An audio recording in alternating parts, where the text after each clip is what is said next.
చిత్తా నక్షత్రము, స్వాతి నక్షత్రము, విశాఖ నక్షత్రము ఈ 3 నక్షత్రాల వారికి శుక్ర మహర్దశ రాజయోగం పడుతుందండి.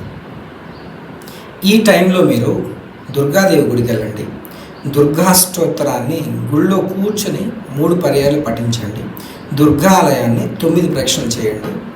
ఈ నక్షత్రాలు జన్మించారు కాబట్టి మీకు రాశ్యాధిపతి ఎవరో తెలుసుకొని ఆ రాశ్యాధిపతికి సంబంధించిన గ్రహానికి సంబంధించిన నంబరు, ఆ విలువ, ఇప్పుడు గురువు అనుకోండి 3, శుక్రుడు అనుకోండి 6, రవి అనుకోండి 1, ఇలాంటి నెంబర్స్ మీ పేరులో ఉన్న అక్షరాల్లో ఉండేలా పేరు కొద్దిగా సరి చేసుకోండి. రికార్డ్ ఆధారం మార్చకపోతే సంతకం సరి చేసుకోండి.